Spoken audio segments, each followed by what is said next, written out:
오늘 제목이 불가능하게 보이는 최선을 갈망하라 라고 이렇게 한 제목입니다. 굉장히 멋있죠. 멋있는데 말씀을 들으면서 여러분 안에서 정말 그렇게 해야 되겠구나 하는 그런 결단이 일어나기를 바랍니다. 자, 믿음이란 하나님이 보는 시선으로 내가 나를 보는 것이다. 그러니까 하나님의 시선을 갖는 것이 믿음입니다. 그러니까 오늘 여러분들이 이 자리에 왔을 때에는 여러분들이 가지고 있는 여러분의 시선으로 여러분을 봤다면 오늘 이 시간 말씀을 듣고 난 다음부터는 말씀을 듣는 가운데에 하나님이 나를 보는 시선으로 나도 나를 봐야 되겠구나 라고 하는 그런 변화가 일어나기를 주님의 이름으로 축원합니다. 변화가 일어나길 원합니다. 자, 하나님은 자식을 주시겠다고 하는 약속을 듣고는 말도 안 된다라고 거기 17절에 보면 말도 안 된다고 비웃을 아브라함에게 여러 민족의 아버지가 되게 하겠다라고 하는 약속을 주십니다. 5절 말씀에. 그러니까 17절에 보면은 이 말씀을 약속의 말씀을 들으면서 비웃을 것이 뻔한데 비웃는 그 아브라함에게 여러 민족의 아버지가 되게 하겠다라고 약속을 해주십니다. 대부분 이게 하나님의 방법입니다, 여러분. 말도 안 되는 사람을 들어서 하나님께서 쓰시는 그 모습인데요. 바로 그래서 말도 안 되는 나의 모습을 보고 내가 나를 보는 것이 아니라 그러한 나를 보면서도 약속을 주시는 그 약속의 말씀을 보고 내가 나를 보는 것. 그것이 믿음인 것이죠.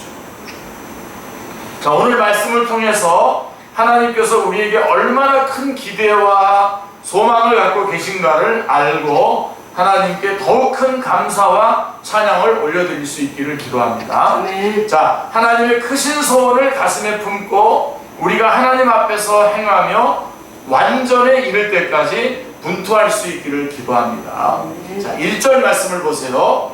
자, 아브라함이 99세 때에 여호와께서 아브라함에게 나타나사 그에게 이르시되 나는 전능한 하나님이라 너는 내 앞에서 행하여 완전하라 라고 이렇게 말씀하고 있습니다. 자, 현재 아브라함의 나이가 99세입니다. 그리고 현재 아브라함이 99세가 되었고요. 그래서 16장 마지막 절에 보면은 하갈이 아브라함에게 이스마엘을 낳을 때에 아브라함이 86세였더라 이렇게 되어 있습니다. 그러니까 16장 끝에 86세라고 했는데 지금 17장 1절에 이 아브라함은 지금 99세의 아브라함입니다. 13년의 세월이 흘렀습니다. 자, 이 기간 동안에 무슨 일이 일어났습니까? 아브라함은 별 걱정 없이 이렇다 할 고민 없이 살았습니다. 굳이 별 일을 찾는다면 사례의 생리가 끊어졌고 그 사이에 그 다음에 이스마엘이 부쩍 컸다는 것이 변합니다. 그런데 이건 사실 그냥 세월이 흐르면서 나타나는 그런 현상이지 않습니까? 자, 이때 하나님께서 아브라함에게 13년 만에 갑자기 나타나셔서 나는 전능한 하나님이라 너는 내 앞에서 행하여 완전하라 라고 1절에서 말씀하고 있습니다. 자, 하나님은 왜 거두절미하고 이 말씀부터 시작하셨을까요? 그 답은 현재 아브라함이 어떤 상태에 있는지를 알면 알 수가 있습니다. 자, 17절 말씀에서 17절에 보면요, 하나님께서 사라의 태를 열어서 아들을 주시겠다고 하셨을 때에 아브라함의 반응이 나오는데요. 자, 아브라함이 엎드려 웃으며 마음속으로 이르되 100세 된 사람이 어찌 자식을 낳을까? 사라는 90세니 어찌 출산하리요? 이렇게 말씀하고 있습니다. 자, 여러분, 하나님은 진지하게 말씀하셨는데 아브라함은 웃었습니다. 자, 왜 웃었을까요? 아브라함이나 사라나 둘 다 자식을 생산할 수 있는 생물학적인 가능성이 1%도 없었기 때문입니다. 1%도 남아있지 않았기 때문입니다. 특히 사라의 태는 이미 죽은 것이나 마찬가지입니다. 그러니 하나님의 말씀을 아브라함이 농담이나 장난처럼 받아들였던 것을 이해할 수 있습니다. 현실적으로요. 근데 여러분, 그렇다고 꼭 웃을 필요가 있습니까? 하나님이 말씀하셨는데. 우리 가끔 성경 말씀을 읽으면서 성경에다가 실소를 막 보내는 분들이 계시는데요. 큰일 날 일입니다. 끔찍한 일들입니다, 여러분. 예? 자, 아브라함이 웃었다는 것은 지금 마음의 여유가 있다는 겁니다. 마음의 여유가 있다는 겁니다. 마음의 여유가 있었던 것은 아브라함이 다 나름대로 믿는 구석이 있었다는 겁니다. 제가 오늘 말씀의 핵심 포인트가 뭐냐면 우리가 믿고 있는, 우리가 믿는 구석들을 오늘 다 끄집어내서 다 빼버리고 하나님의 약속만 붙잡으라는 것이 지금 오늘 제가 드릴 말씀의 중요한 내용입니다. 다 이해가 됐으면 아멘하고 아멘. 그 얘기 하려고 그러는 거예요. 조금만 여러분들이 좀 그 양상을 한번 봐보십시오. 자, 18절에서 아브라함은 하나님께 이렇게 아뢰입니다. 이스마엘이나 하나님 앞에 살기를 원하나이다. 예, 만약에 이스마엘이 없었다면 아브라함은 웃을 수 있었을까요? 못 웃었죠. 말씀대로 되기를 간절히 원합니다라고 아주 간절한 마음으로 하나님의 말씀을 들었을 겁니다. 그러니까 오늘 여러분들이 하나님의 말씀을 들을 때 간절함이 없다면 여러분들 믿는 구석이 있는 거예요. 제가 신방은 안 가봤지만 믿는 구석이 있는 거예요, 여러분들. 절박한 마음으로 오늘 말씀을 들으셔야 됩니다.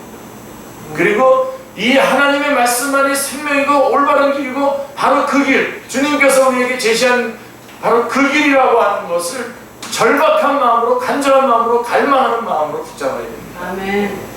근데 지금 아브라함은 이스마엘이 있었어요.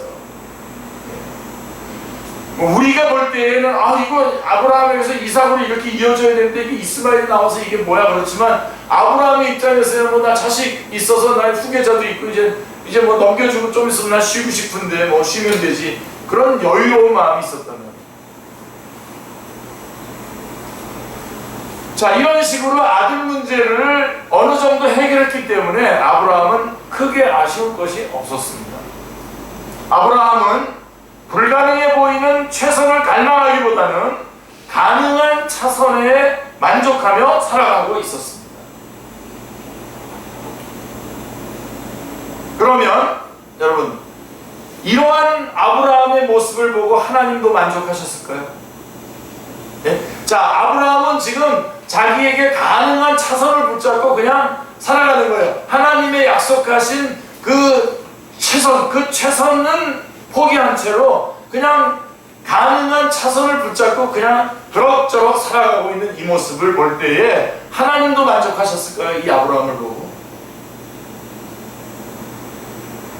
그렇지 않습니다. 그죠? 이스마엘은 약속의 자녀가 아니었습니다. 이스마엘은 약속의 자녀가 아닙니다. 아브라함이 하갈을 통해서 인간적인 방법으로 얻은 아들이었습니다. 믿음으로 얻게 될 약속의 자녀는 아직 태어나지 않았습니다. 그런데 어떻게 하나님께서 만족하실 수 있겠습니까? 아브라함은 지금까지 나름대로 믿음으로 살아왔습니다. 크고 작은 믿음의 승리를 경험해 보았습니다. 당대의 믿음에 관해서라면 누구보다 할 말이 많은 사람이었습니다. 그러나 그 믿음은 아직 하나님 앞에서는 불완전한 믿음이었습니다. 여러분, 하나님이 원하시는 믿음은 뭘까요? 하나님이 원하시는 믿음은 어떤 믿음입니까? 오늘 1장 1절 말씀, 17장 1절 말씀을 보십시오. 나는 전능한 하나님이라 라고 하는 것입니다. 나는 전능한 하나님이라. 없는 것을 있는 것 같이 부르시는 전능한 하나님을 믿는 믿음, 전능한 하나님을 믿는 믿음이 하나님이 우리에게 원하시는 믿음인 것입니다. 아멘. 하나님은 이미 생리가 끊어진 사라의 태를 열어서 아들을 주실 수 있는 분이시다 라고 하는 것을 믿는 믿음. 그 믿음, 우리가 인간적으로 생각할 때는 불가능하다고 생각하지만, 그러나 거기에 약속의 말씀, 하나님의 약속이 있다고 한다면 그 약속을 믿고 하나님이 전능하시다는 걸 믿고 그 약속을, 그 최선을 붙잡고 그 최선을 갈망하는 믿음, 그 믿음이 하나님이 우리에게 갖기를 원하시는 믿음인 것입니다. 아멘. 그리고 이렇게 말했어요. 너는 내 앞에서 행하여 완전하라 그랬습니다. 자, 사람들이 아브라함을 어떻게 평가하는지가 중요한 것이 아닙니다. 사람들이 아브라함을 평가하는 게 뭐가 중요합니까? 그건 아무런 의미가 없습니다. 그 평가는 그 사람도 엉터리인데 그 사람도 또 아무것도 아닌데 그 사람들의 평가가 무슨 의미가 있겠습니까? 또 아브라함 스스로 자기 삶에 얼마나 만족하느냐가 최종적인 것이 아니었습니다. 자, 중요한 것은 하나님이 아브라함의 삶을 보시고 얼마나 만족하게 여기시는가가 더 중요하고 결정적인 것입니다. 전능하신 하나님을 믿고 하나님이 나를 어떻게 보는가에 거기에다가 내 삶을 맡기는 그러한 믿음, 하나님은 그러한 믿음을 보기를 원했던 것입니다. 아멘. 자, 이 점에서 볼 때에 아브라함은 아직 멀었습니다. 갈 길이 멀었어요. 물론 오늘 오후에는 이 뒤에 이야기를 하겠습니다만은 분명히 이제 이 기간, 이 할례를 받고 이거 한 다음에 아브라함은 확 바뀝니다. 완전히 거의 많이 바뀌는데요. 근데 지금 이 순간에는 지금 아직 갈 길이 멀었습니다. 이스마엘에게 만족하고 있을 때가 아니었습니다. 모든 인간적인 가능성과 희망이 다 바닥난 바로 이 시점이야말로 아브라함이 믿음의 정수를 향해서 도약해야 될 시점인 것입니다. 그래서 하나님께서는 13년 동안 기다리시다가 아브라함 그냥 이럭저럭 살아가는 모습을 이제나 저제나 저 친구가 진짜 내가 약속한 말씀대로 그 최선의 자리로 나오나 안 나오나 놔두고 그렇게 기다리시다가 마침내 이제 13년 동안에 기다리시다가 마침내 아브라함을 찾아오셨던 것입니다. 99세가 되었으니 자, 이제 인생은 정리할 때라고요? 천만의 말씀입니다. 성경 말씀 잘 보세요.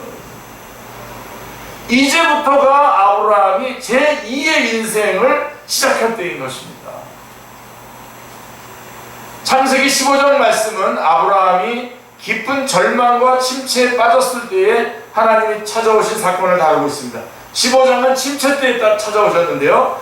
자, 반면에 오늘 17장 말씀에서는 아브라함이 이스마엘을 낳고 안주하고 있을 때에 하나님이 찾아오셨습니다.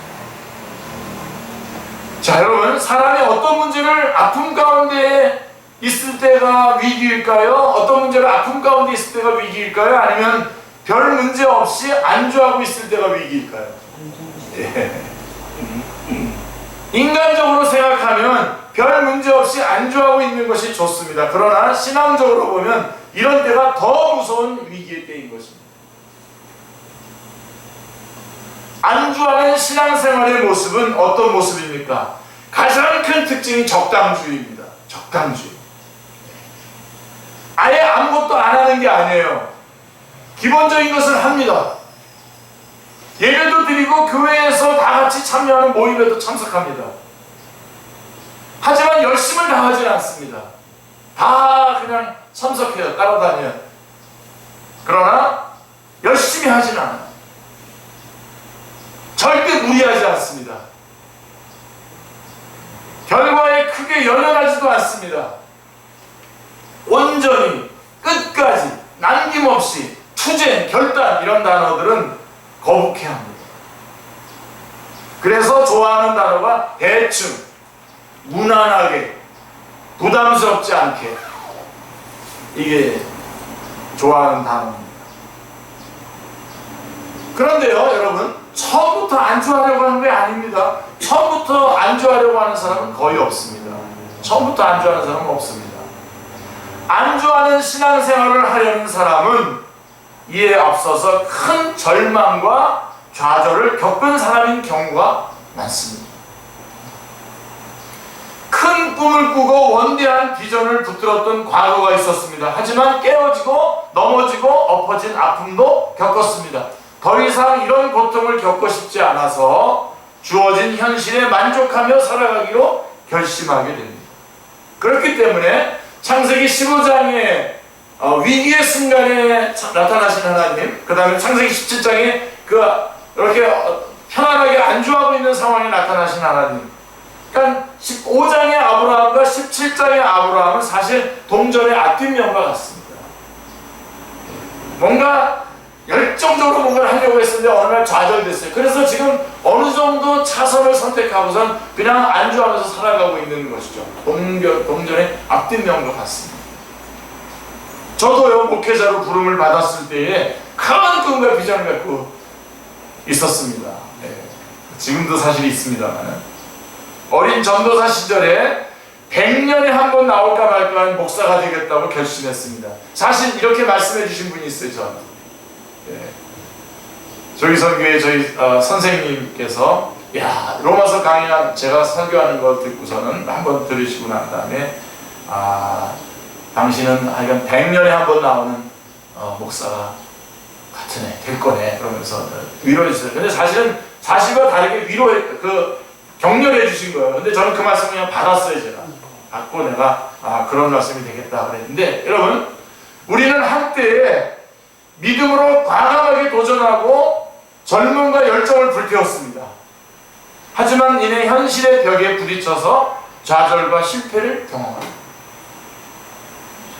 자신의 연약함과 반복되는 실수로 마음이 무너집니다. 삶의 무게에 눌려서 지치고 피곤해집니다. 이때 우리는 아브라함처럼 현실에 안주하는 길을 선택하기가 쉽습니다. 바로 이때가 위기인 겁니다. 내 현실이 이러하니 어찌하리요? 내 자녀들이나 하나님 앞에 살기를 원하나이다.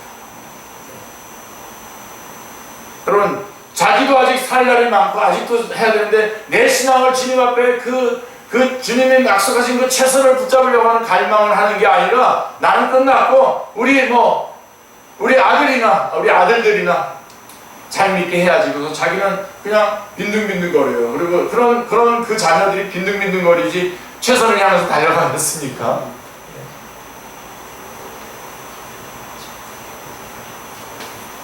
여러분, 하나님께서 우리에게 원하는 삶은 그런 것이 아닙니다.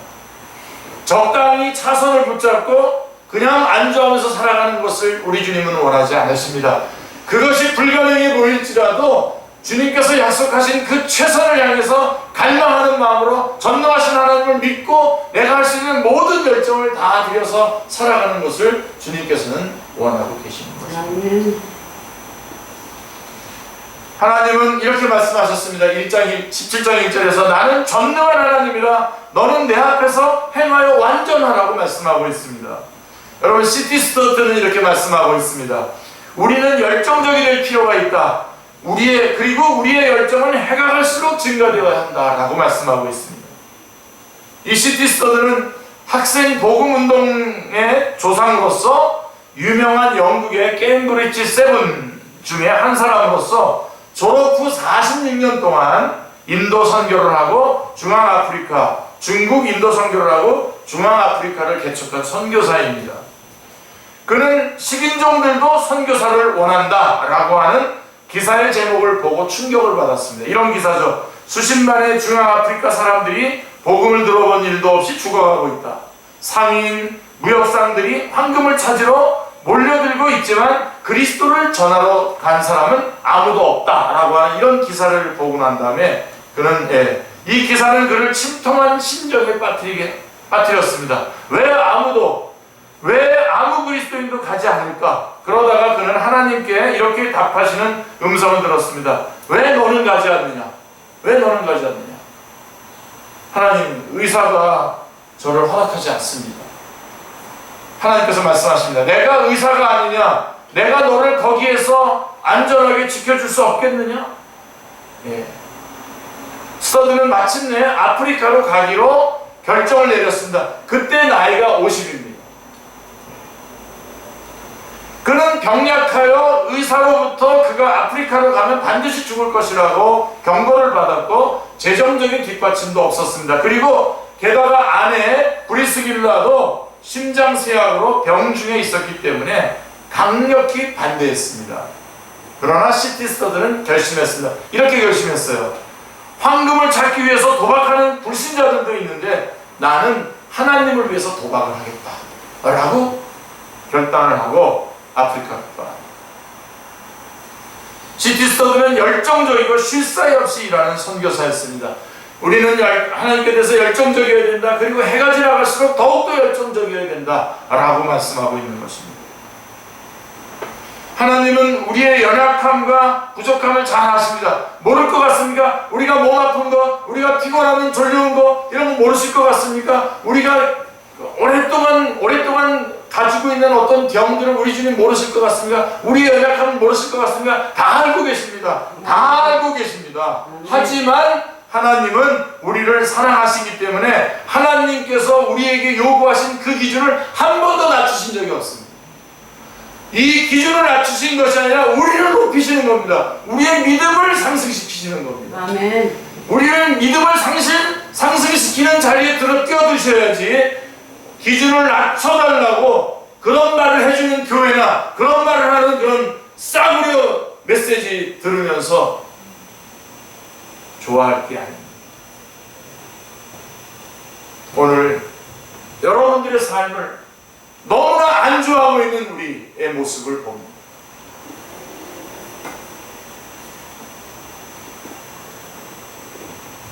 우리의 현실에 맞춰서 기준을 낮추는 것이 사랑이 아닙니다, 여러분. 여러분 자녀 키워보셨지 않습니까? 자녀에게 여러분 자녀의 상황에 맞춰서 여러분의 기준을 그 자녀를 향한 하나님의 마음 주신 그 기준을 여러분이 자꾸만 낮춰보세요. 애가 뭐가 되겠어요, 애가. 자녀의 상황이 그렇다고 하더라도 하나님께서 이 아이에게 주신 그 기준을 위해서 내가 기도하고 애들을 분발시키고 노력을 하고 수고를 하고 싸움을 하고 투쟁을 해야 되지 않겠습니까? 네. 오늘날 다 낮춰가지고 하여간 제가 이렇게 어디 누가 대접받으러 이렇게 가보면요 가족들 나오면 제 싫어요. 애들 나와가지고 애들 마음대로 하나도 안 가르쳐놨어요. 막 휘젓고 다니고 막 그래요. 그래서 그렇게 휘젓고 다니면 이제 무슨 조치가 들어가기는 조치도 없어요. 그러면 이거 빨리 먹고 가야 되겠다. 네. 예를 들면 그것만 보더라도 그렇다고. 여러분 이 애가 아브라함의 자녀, 믿음의 자녀가 되어서 하나님 앞에 아름답게 쓰임받고 귀중하게 쓰임받고 소중하게 쓰임받다가 하나님 나라는 멋지게 개선자분으로 들어가는 그런 내 아들, 내 자녀, 내 딸이 되게 해달라고 여러분 기도했었잖아요. 근데 적당히 그냥 하루하루 먹고 잘 사니까 그냥 그대로 놔둬버립니까? 우리 하나님은 그렇지 않습니다. 우리 하나님은 그 기준을 한 번도 낮춘 적이 없어요. 나 전능한 하나님이야. 내 앞에서 행위 완전하라고. 어디서 흔들흔들거리면서 그냥 그 하가를 취해가지고 이스마엘이나 낳고 그러면서 안주하면서 그렇게 하고 살아가고 있어. 나 전능한 하나님이야. 그게 17장 1절 말씀입니다. 우리의 현실에 맞춰서 기준을 낮추는 것은 하나님의 사랑이 아닙니다. 하나님은 완전함으로 우리를 부르시고 그 앞에 행할 것을 요구하십니다. 우리 힘으로는 불가능하지만 하나님이 함께 하시기 때문에 우리는 새로워질 수 있습니다. 여러분 제가 늘 말씀드리지만 하나님이 우리에게 명령하실 때는 항상 능력도 함께 주신다는 사실을 절대로 놓치지 마시길 바랍니다. 하나님의 그 약속의 말씀을 붙잡고 능력도 덧입기로 원하십니까? 아니면 하나님의 약속의 말씀을 붙잡지 않음으로 말미암아 능력도 받지 못한 엉터리 신앙의 삶을 살아가길 원하십니까? 하나님의 약속의 말씀 현실적으로는 불가능해 보일지 모르는 그런 그 약속의 말씀을 붙잡기 위해서 붙잡을 때에 주시는 하나님의 능력을 덧입음으로써 내가 그러한 사람으로 하나님 앞에 점프해서 올라가야 되는 것입니다. 하나님은 그걸 원하시지 우리가 다 같이 밑으로 내려가서 다 하향 평준화 되기를 원하지 않습니다. 현실의 장벽을 체감하고 있는 지금 이때야말로 이런 코로나19라든가 이런 어떤 교회가 겪고 있는 많은 고난들이 있습니다. 많은 교회들이 그냥 그 기준을 낮추고 타협하고 적당하게 지금 모든 것들을 행하려고 하는 그런 조짐이 보입니다. 지금 했다 그러면 또 어느 교회냐고 그러면서 따질까봐 내가 나도 못하겠고요. 우리는 그럴 수 없습니다. 우리 교회 성도들 안에도 지금 그런 조짐 있는 사람을 제가 지금 칼을 갈고 있습니다. 지금 코로나19하고 여러분이 하나님 앞에 예배 드리는 거하고 지금 무슨 문제가 있습니까?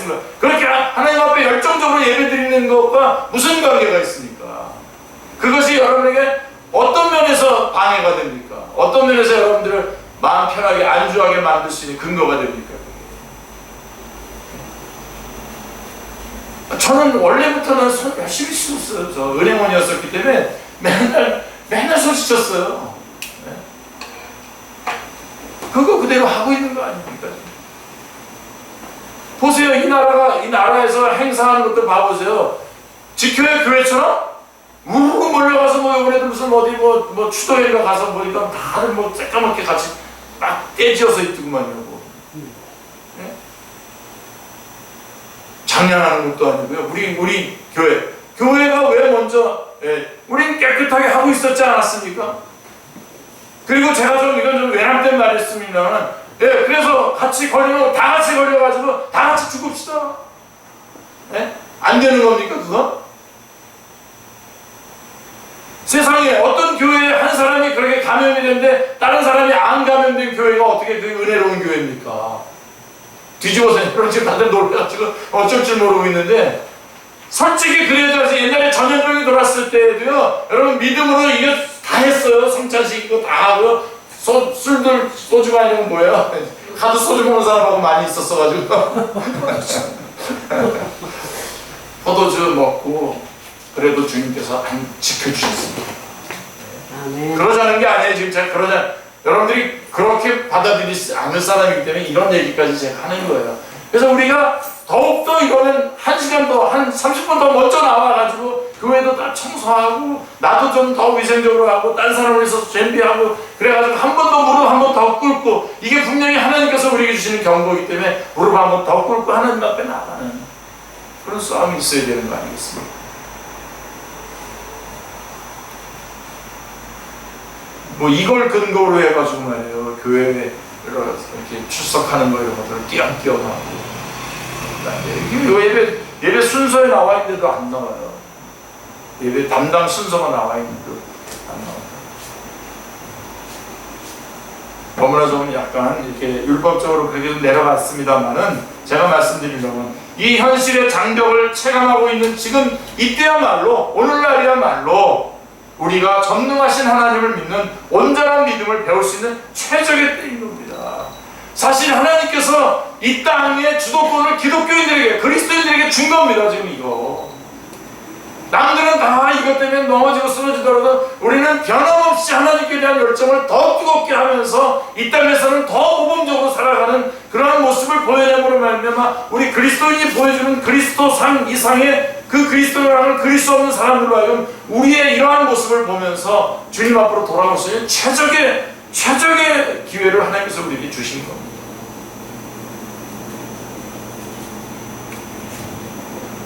우리가 힘들고 어려운 가운데서도 약속의 말씀을 붙들고 믿음의 선한 투쟁을 하시기를 기도합니다. 네. 앞서 15장에서 하나님은 아브라함과 언약을 맺으셨습니다. 하지만 이후 아브라함이 안일과 자기만족에 빠져서 살면서 언약을 잊어버렸습니다. 이에 하나님께서는 아브라함과 맺었던 언약을 새롭게 갱신해 주고자 하셨습니다. 갱신된 언약의 내용이 무엇입니까? 4절 말씀에 보면 보라 내 언약이 너와 함께 있으니 너는 여러 민족의 아버지가 될 것이다 라고 말씀하고 있습니다. 여러 민족의 아버지가 라고 하는 뜻입니다. 지금 이 말씀은 뭘 얘기하냐면 너 네 나름대로 개인주의적으로 살았는데 너가 개인주의적으로 살아가라고 내가 너를 불러내고 이렇게 약속을 주고 했겠냐. 창세기 12장에서 지금 그 싸움을 하는 거예요. 너는 모든 민족의 아버지인데, 지금 그 아브라함이라고 하는 뜻은 고상한 아버지라는 뜻이거든요. 그냥 고상한 개인의 아버지로 그냥 그렇게 평범하게 살다가 그냥 끝나려고 한다면 내가 너를 왜 불렀겠냐 이겁니다. 하나님께서 오늘 우리에게도 마찬가지입니다. 여러 민족의 아버지라고 하는 것입니다. 여러 민족의 아버지, 나라를 세우는데 공로가 큰 위대한 지도자를 가리켜서 흔히 나라의 아버지고 국부라고 하죠. 국부. 하나님은 아브라함을 여러 나라와 민족의 아버지로 삼으시겠다고 약속하셨습니다. 그게 5절 말씀입니다. 이제후로는 내 이름을 아브라함이라 하지 아니하고 아브라함이라 하리니 이는 내가 너를 여러 민족의 아버지가 되게 함이라. 자, 언약의 기초에서 하나님은 아브라함의 이름을 아브라함으로 바꿔주셨습니다. 성경에서 이름의 변화는 인격과 운명의 변화를 의미합니다. 아브라함, 고상한 아버지라는 뜻입니다. 아브라함이라는 것은 고상한 아버지라고 하는 뜻입니다. 한 사람의 아버지 노릇하는 것이 쉬운 일은 아니죠. 게다가 고상한 아버지가 되려면 보통 일이 아닙니다. 자기 딴에는 열심히 노력한다고 해도 잘 되질 않습니다. 그런데 아브라함은 이 어려운 일을 해냈습니다. 대단한 일이고 훌륭한 일입니다. 고상한 아버지로 잘했습니다. 하지만 하나님은 아브라함을 그 이상의 존재로 삼으셨습니다. 아브라함은 많은 사람의 아버지라고 하는 뜻입니다. 이 말이 아브라함이 자신을 수백 명, 수천 명씩, 자식을 수백 명, 수천 명씩 낳는다라고 하는 뜻이 아닙니다. 아브라함을 한 개인으로만 보면 이스마엘의 고상한 아버지로 사는 것이 무슨 문제가 되겠습니까? 그러나 아브라함은 그저 개인이 아닙니다. 7절에 보세요. 내가 내 언약을 너와 나와 너 민 내 대대 후손 사이에 세워서 영원한 언약을 삼고 너와 내 후손의 하나님이 되리라 라고 말씀하고 있습니다. 하나님이 맺으신 언약은 아브라함과 맺은 사적인 언약이 전부입니다. 이제 아브라함의 후손 모두와 맺은 공적인 언약이며 영원한 언약이 되었습니다. 이를 통해 하나님은 아브라함뿐만 아니라 그의 후손 모두의 하나님이 되고자 하셨습니다. 이처럼 아브라함은 하나님의 구속 역사 가운데 믿음의 조상이라고 하는 특별한 위치를 가진 사람입니다. 사과씨를 심으면 그 씨에서 똑같은 사과가 나옵니다. 이처럼 아브라함의 후손들은 아브라함의 DNA를 가진 사람들입니다. 하나님은 아브라함의 DNA를 가진 사람이 온 땅에 가득하기를 원하십니다. 그렇기 때문에 아브라함이 자식을 낳기에 앞서 먼저 어떤 경우에나 하나님을 100% 믿고 순종하는 믿음의 조상이 되어야 합니다. 독자 이삭을 번제로 드릴 수 있을 만큼 하나님을 경외하는 사람이 되어야 합니다. 그러할 때에 그의 후손들도 아브라함을 닮아서 하나님을 100% 믿고 순종하는 사람이요 하나님의 말씀대로 살아가는 제사장 나라 거룩한 백성이 될 수 있습니다. 그런데 이 일은 아브라함에게만 해당되는 일이 아닙니다. 15절 16절에 보시면 하나님께서 사레의 이름을 사라로 바꿔주셨습니다. 사레는 공주, 나의 공주라는 뜻입니다. 아시죠? 공주병. 예. 그런 이름이에요, 사레. 근데 사라는 여러 민족의 어머니라고 하는 뜻입니다. 여러 민족의 아버지인 남편의 돕는 배필로서 딱 맞는 좋은 이름입니다. 자, 구속 역사 가운데에 사라 한 사람의 믿음이 얼마나 중요한지에 대해서 히브리서 11장 11절 12절은 이렇게 말씀하고 있습니다. 믿음으로 사라 자신도 나이가 많아 단산하였으나 잉태할 수 있는 힘을 얻었으니 이는 약속하신 이를 믿으신 줄 알았습니다. 이러므로 죽은 자와 같은 한 사람으로 말미암아 하늘의 허다한 별과 또 해변의 무수한 모래와 같이 많은 후손이 생육하였느니라 라고 말씀하고 있습니다. 우리의 삶은 사적인 영역과 공적인 영역 양쪽에 모두 다 걸쳐져 있습니다. 개인적으로야 여러분 군대 가고 싶은 사람이 얼마나 되겠어요? 여기 군대 가고 싶은 사람이 있어요? 없죠. 개인적으로야 거기 가고 싶겠습니까? 그러나 국민의 한 사람으로서 신성한 국방의 의무를 다하기 위해서 군복무를 마쳐야 합니다. 신앙생활도 마찬가지입니다. 개인적으로 우리는 각자 자기만의 문제를 안고 씨름을 하고 있습니다. 그 과정에서 하나님을 만나고 믿음을 배우고 성장을 합니다. 개인적인 문제 때문에 우리의 신앙이 벌써 투쟁하다 보면 신앙이 성장하고 하나님의 어떠하심도 알게 됩니다. 동시에 우리는 좁게는 우리 교회 안에 그리고 넓게는 전체 한국교회 안에 속해 있어요. 네? 우리 각 개인이지만 축제교회에 속해 있고 또 우리는 한국교회에 속해 있습니다. 그리고 가깝게는 나라와 민족과 열방을 복음화하겠다고 하는 목적으로 시작한 우리 교회를 통한 선교의 물줄기 가운데에 멀게는 초대교회 때부터 시작된 만민 구속의 역사의 거대한 흐름 가운데에 우리가 서 있다는 것입니다. 이 신앙의 공적인 영역 안에서 우리 각자에게 주어지는 역할과 책무가 있습니다. 공동체의 필요와 각자 받은 바 은사의 기초에서 여러 다양한 모양으로 섬기는 역할을 맡고 있습니다. 내가 그 역할을 외면하면 그만큼 빈자리가 생기고 결국 공동체의 힘이 약화됩니다. 반면 그 역할을 충성스럽게 감당하면 공동체가 건강해지고 결국 내 자신에게도 유익으로 돌아옵니다. 제가 한 몇 년 전이죠. 한 10년 된 것 같습니다. 10년도 좀 더 된 것 같은데요. 육군사관학교 생도들 수련회를 인도한 적이 있습니다. 그리고 생도를 수련회 인도하고 난 다음에 얼마 후에 그 교회에 헌신 예배를 인도해달라고 해서 육사교회에 가서 헌신 예배를 인도한 적이 있습니다. 그런데 거기 교수님 한 분 제가 잘 아는 육사 교수님이신데요. 저녁 예배 때 생도들 헌신 예배인데 일찍 나와가지고 생도들 이렇게 눈도장을 다 찍고 있더라고요. 그러면서 제가 이제 물어봤죠. 본인은 잠도 하루에 2시간, 3시간밖에 안 잔대요. 그래서 연구하고 애들 위해서 기도하고 그러는데 자기가 나오지도 않아도 되는 시간인데 일부러 이 생도들 그런 저녁 예배 때 나온다는 거예요. 자기가 나오면 애들이 할 수 없이 자기 때문에 나온다는 거예요. 그래가지고 애들 눈도장을 다 찍는 거예요. 여러분, 우리가 지금 바로 여기에 있습니다. 여러분, 우리 교회가 모임이 많이 있습니다. 우리 예배도 있고 또 다른 모임, 오후 예배도 있고 또 다른 모임도 있는데 여러분 뭐 무슨 특권인데, 여러분 집사님 유명할 때 거기 밑에 못 보셨어요? 집사는 모든 모임에 참여해야 되고 다 돼 있는데 내년에 다 잘라야 되는 거예요 지금. 그게 아니라 지금 그런 말을 하려고 하는 게 아니라 이렇게 자기의 생도들을 위해서 일부러 나오는 교수님도 계십니다. 그래서 나와서 자기는 하루에 잠잘 시간이 없어서 막 그러신 분이면서도 그렇게 하고 있다는 거죠. 지금도 교제하고 있어요. 페이스북에서 친구하시면서 그 교수님과 교제하고 있는데요. 예, 바로 이런 공적인 영역, 이것을 우리가 감당을 해야 됩니다. 오늘 거기까지만 말씀 증거하겠습니다. 다 전하지 못할 것 같습니다. 기도하겠습니다. 하나님 아버지, 너무나 감사합니다. 주님께서 오늘 아브라함의 이야기를 통해서 저희들에게 저희가 적당히 편안하고 안주할 수 있는 차선을 선택해서 살아가는 것을 원하지 아니하시고, 비록 현실에서는 불가능해 보이는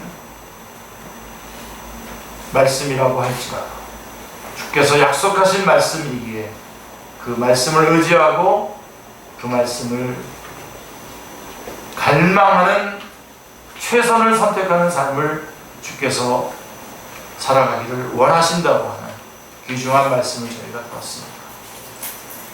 하나님, 저희가 연약하기 때문에 하나님께서 기준을 낮추시는 것이 아니라 저희가 연약할지라도 주께서는 그 기준을 그대로 두시고 저희들에게 능력을 부어주시고 그 자리로 일으켜 세우시는 주님이신 것을 오늘 저희가 알았습니다. 하나님, 주께서 주시는 능력으로 주님의 높은 수준의 그 최선의 삶을 추구하며 갈망하며 살아가는 축제의 모든 식구들 다 되게 하여 주옵소서. 주 예수 그리스도의 이름으로 기도드리옵나이다. 아멘. 다 같이